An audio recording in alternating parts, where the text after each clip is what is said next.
Welcome back to another episode of DAS, Death After Sports, with your boy, Sean Mack. And today we're going to be discussing one of my favorite hype men ever in wrestling, Virgil. Now, when I first encountered this guy, I was a kid.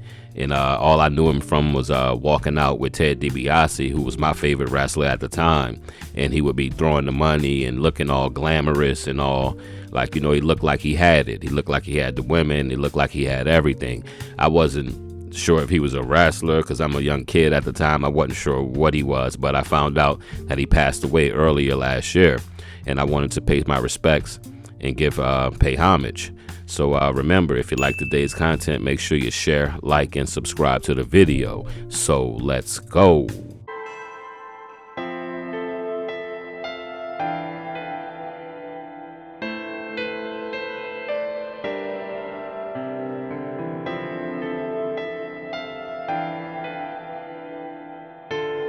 Michael Charles Jones, born April 7, 1951, and left this spinning globe February 28, 2024, known as Virgil, but he wrestled under many ring names such as Vince and Curly Bill, Shane, Soul Train Jones, and Mr. Jones, primarily as a wrestler of the N.W.O.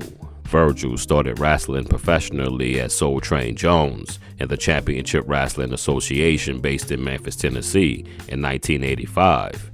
There he feuded with Chick Donovan and Big Bubba. On January 4th of 1987, he defeated Big Bubba for the AWA International Heavyweight Championship. On April 20th of 1987, he was defeated by Donovan, ending his reign at 106 days. During his reign, he also participated in a tournament for the vacant AWA Southern Heavyweight Championship, defeating Tommy Rich, The Hunter, and Garlic on his way to the finals, where he was defeated by Austin Idol. He would also unsuccessfully challenge Nick Bockwinkel for the AWA World Heavyweight Championship alongside Rocky Johnson.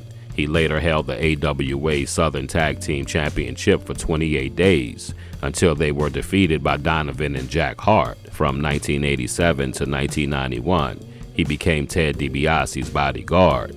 This is when a young Sean Mack picked up on Virgil and Ted DiBiase. After moving to the WWF, he first appeared wrestling under the name Lucius Brown in 1986.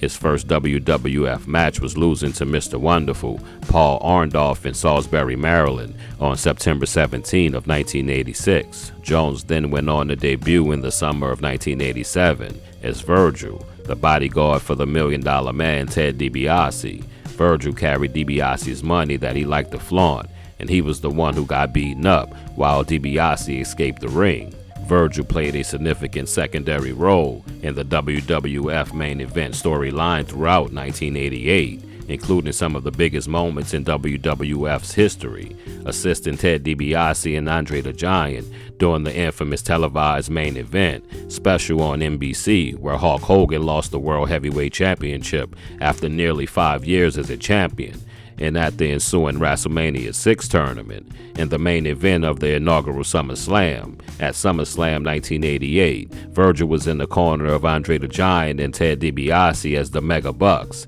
against Hulk Hogan, champion Randy Savage, and Miss Elizabeth as the Mega Powers.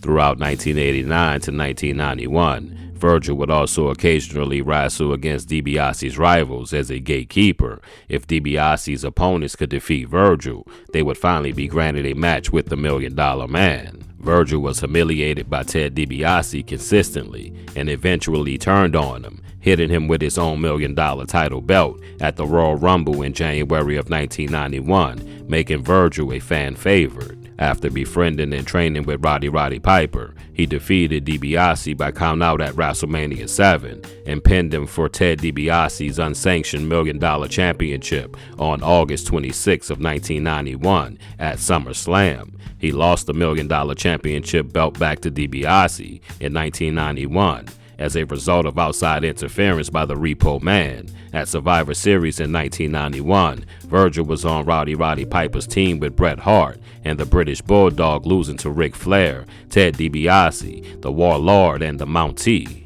Virgil was disqualified with Hart and Piper after being counted out of the ring during a brawl with DiBiase and the Mountie at the end of the match, losing to Ric Flair, who was still in the ring. At this Tuesday in Texas, Repo Man and DiBiase defeated Virgil and Tito Santana.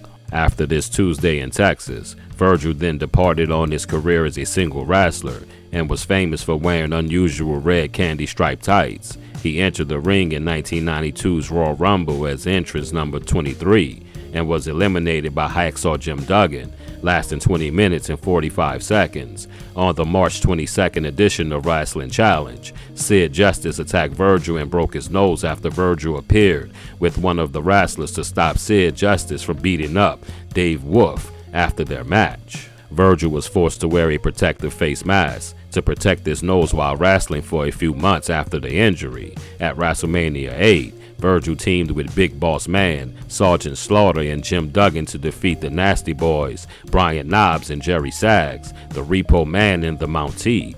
Virgil pinned Knobbs following a miscommunication from the opponent's team. He also appeared in a losing match against Nails at SummerSlam and also lost to Yokozuna at Survivor Series. He did receive a shot at Bret Hart's WWF World Heavyweight Championship on November 21st of 1992's episode of WWF Superstars. After a valiant effort, Virgil submitted to Hart Sharpshooter. After the match, the two shook hands out of respect. Virgil began 1993 by appearing at the Royal Rumble in January as entrance number 6 and was eliminated by the Berserker after 17 minutes and 8 seconds. Afterwards, Virgil's time in the spotlight began to fade in 1993, but he remained in the undercard of the WWF, losing a match to Johnny Polo in November. Virgil's last appearance on the WWF pay-per-view event was the Royal Rumble, where he was a late substitution for Kamala. He entered the Rumble as number 10, but was eliminated by Diesel in 32 seconds. Virgil's last notable feud was with a returning Nikolai Volkov in the summer of 1994. Volkov was down on his luck and had just been bought by Ted DiBiase, forcing Volkov to wear a scent symbol on his tights. Virgil tried to persuade Volkov this was a mistake and tried to inform him of Ted DiBiase's abusive history. Volkov refused and defeated Virgil on the July 24th episode of the WWF Superstars. This loss was a significant moment for the WWF in 1994, as this event kicked off the formation of Ted DiBiase's $1 Million Corporation stable of wrestlers who would go on to the main event at WrestleMania 11. This match was Virgil's last televised appearance in the WWF, and he left in August of 1994. Now, Virgil would go on and continue to wrestle from 1995 to pretty much 2020, 2019, on and off here and there, which is amazing considering his age. The guy was in amazing shape. But when I do a DAS, a Death After Sports, I like to highlight the things that meant a lot to me when I was a kid, and him being Ted DiBiase's wingman and his hype man and his bodyguard was just one of those things that was almost bigger than life to me at that time as a kid. So I just wanted to pay homage to Virgil and let him know that he meant a lot to us, especially in the early 80s, being a black guy on TV getting fame, especially in the early 80s. It meant a lot, especially to a young black child growing up in the hood named Sean Mack. I looked up to you. But on April 16 of 2022, Jones revealed that he had previously suffered 2 strokes and had been diagnosed with dementia. A month later, he said he was diagnosed with stage 2 colon cancer. He was diagnosed with 2 additional strokes on February 23rd of 2024 and died 5 days later of complications from the strokes and dementia. He was 72 years old. And on that note, don't forget to like the video and to subscribe to the channel. I've been Sean Mack, and this is Death After Sports. Virgil. Peace.